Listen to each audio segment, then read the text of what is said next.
Aujourd'hui, j'ai reçu une vidéo d'un pasteur que vous connaissez bien, un pasteur ivoirien qui était en train de débattre. Hein, c'est un pasteur qui débat en foule dans la rue avec ses disciples derrière et avec des contradicteurs. Et donc, il débattait contre un contradicteur qui lui disait que Jésus n'est pas Dieu, contrairement à ce que disait ce pasteur. Donc, le pasteur a sorti 1 Jean chapitre 5, verset 20. Et ce passage qu'il a sorti semblait conforter l'hypothèse que Jésus est Dieu. Et ça vous montre, hein, et je vais vous montrer que, effectivement, la traduction peut donner, hein, la traduction que vous utilisez peut donner des compréhensions différentes. Donc, je vais vous montrer, je vais vous faire passer 4 traductions. Et vous allez voir comment, d'une traduction à l'autre, les ponctuations varient et le sens peut changer. Et comment, avec la dernière traduction, le sens est complètement différent. Alors, donc je vous montre ici la traduction de Louis II, la traduction de Martin, la traduction Darby et la traduction King James. La traduction Louis II, on nous dit, date de 1880. La traduction Martin date de 1744. La traduction Darby date de 1859. Et la traduction du King James date de 1611. Donc, 1611, King James, c'est la plus ancienne version. Donc, et dans cette partie, évidemment, tout est important, mais surtout la dernière partie. C'est dans la dernière partie qu'on sait si Jésus est Dieu ou pas, ou si c'est de Jésus dont on parle, en fait. Donc, Louis II dit, « Nous savons aussi que le Fils de Dieu est venu et qu'il nous a donné l'intelligence pour connaître le véritable. Et nous sommes dans le véritable en son Fils Jésus-Christ. C'est lui qui est le Dieu véritable et la vie éternelle. » Donc quand on lit ça, on a l'impression qu'il est clair que c'est Jésus qui est le Dieu véritable et la vie éternelle. Donc c'est comme s'il était venu pour se faire connaître lui-même. Martin dit, « Or, nous savons que le Fils de Dieu est venu. Et il nous a donné l'intelligence pour connaître le véritable. Et nous sommes dans le véritable savoir en son Fils Jésus-Christ. Il est le vrai Dieu et la vie éternelle. »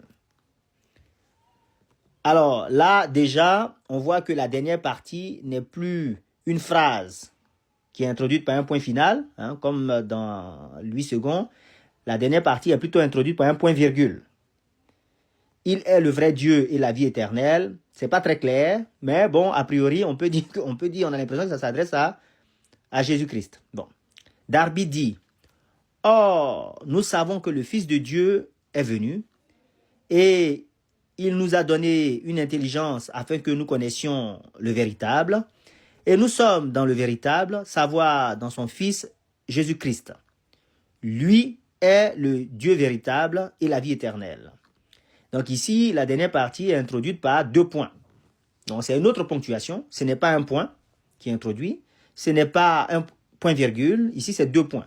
Ça, on développe, on explique ce qui précède. Donc lui est le Dieu véritable et la vie éternelle. Maintenant, regardons ce que dit la version de King James, qui date de 1611, qui est la plus ancienne et qui est en anglais, mais que tout et chacun peut traduire en utilisant les outils de traduction ou même en demandant à quelqu'un de traduire. Mais la dernière partie de cette traduction est tellement claire que vous n'aurez même pas besoin de traduction. Il suffit de comprendre un peu d'anglais et c'est bon. « And we know that the Son of God is come and hath given us an understanding that we may know him that is true, and we are in him that is true, even in his Son, Jesus Christ.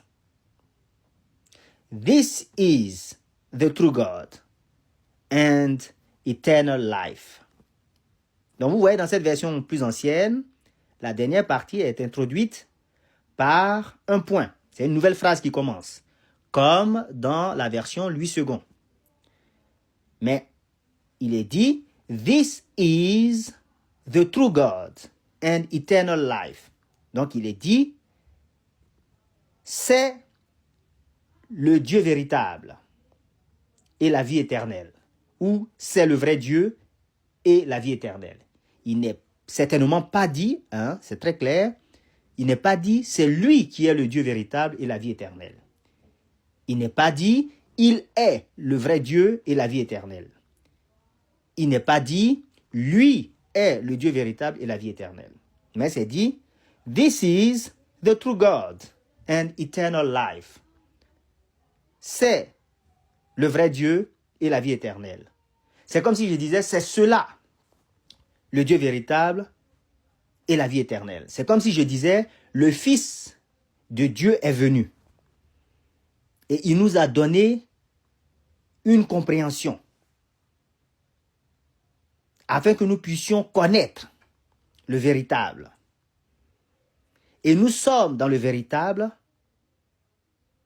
dans son Fils. C'est-à-dire que par l'enseignement que le Fils nous a donné, nous connaissons le vrai Dieu et la vie éternelle.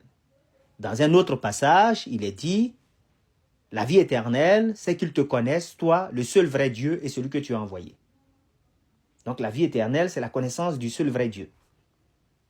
Donc ce qu'il est en train de dire dans le verset ici, hein, selon la tradition de King James, la plus ancienne, c'est que connaître le véritable, c'est connaître le seul vrai Dieu. C'est-à-dire connaître le véritable tel que enseigné par le Fils qui a été envoyé. C'est connaître le vrai Dieu et c'est avoir la vie. C'est pour ça qu'il dit avoir la vie éternelle ou la vie éternelle, c'est qu'ils te connaissent, toi, le seul vrai Dieu.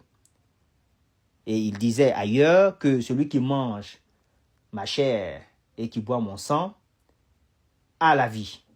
Et je vous ai expliqué dans un autre passage dans une autre vidéo, que c'est assimiler l'assimilation de la parole et la mise en pratique de la parole, puisque quand vous l'assimilez, vous la mettez nécessairement mécaniquement en pratique, qui constitue la vie.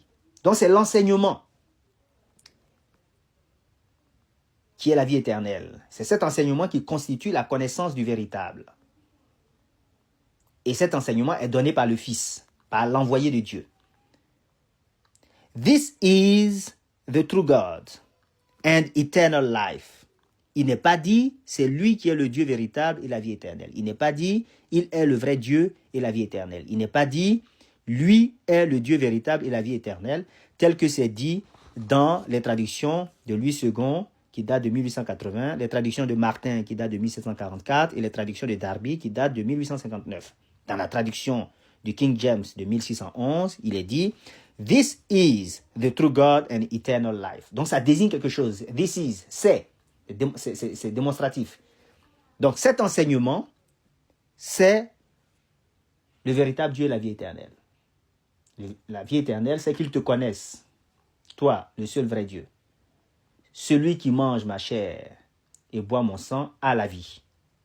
Et ça, j'ai déjà expliqué. Donc, le King James donne une autre compréhension. Les autres traductions nous poussent à croire que, en fait, le Dieu véritable et la vie éternelle, c'est le Fils.